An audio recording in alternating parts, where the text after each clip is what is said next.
জমি দখল নিয়ে করা বার্তার পর এবার বদলে ভূমি ও ভূমি রাজস্ব দপ্তরে 416 অফিসারকে বদলের নির্দেশ। 180 জনেরও বেশি বিএলআরওকে বদলে নবান্নের।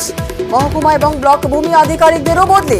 হাওড়া সহ একাধিক এসডিআরওকেও বদলের নির্দেশ নবান্নের। সরকারি জমি দখল নিয়ে ক্ষোভ প্রকাশ করেন মুখ্যমন্ত্রী। ভূমি এবং ভূমি রাজস্ব দপ্তরের ভূমিকায় ক্ষোভ প্রকাশ করেন তিনি। আর তারপরে এই বদলির নির্দেশ।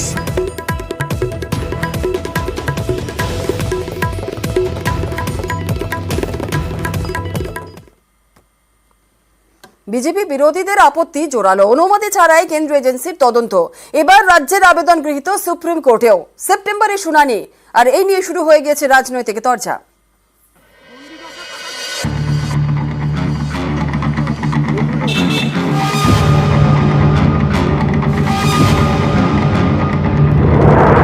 রাজ্যের আপত্তি অগ্রাহ্য করে কেন সিবিআই তদন্ত, এই প্রশ্ন তুলে সুপ্রিম কোর্টের দ্বারস্থ হয় রাজ্য সরকার।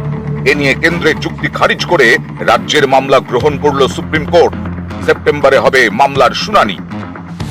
দিল্লি স্পেশাল পুলিশ এস্টাবলিশমেন্ট আইনে সিবিআই কে বিশেষ ক্ষমতা দেওয়া আছে।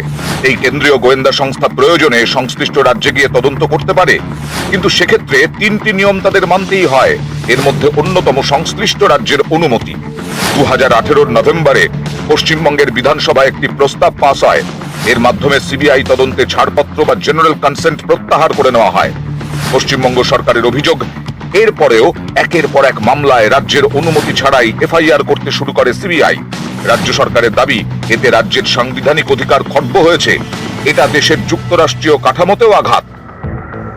এই যুক্তি দেখিয়ে সুপ্রিম কোর্টের দ্বারস্থ হয় রাজ্য সরকার। পাল্টা যুক্তি দেন কেন্দ্রের আইনজীবী। তার বক্তব্য, সিবিআই স্বশাসিত সংস্থা, সিবিআই এর কাজে কেন্দ্র নাক গলায় না, তাই কেন্দ্রের বিরুদ্ধে করাই মামলা গ্রহণ করা উচিত নয়।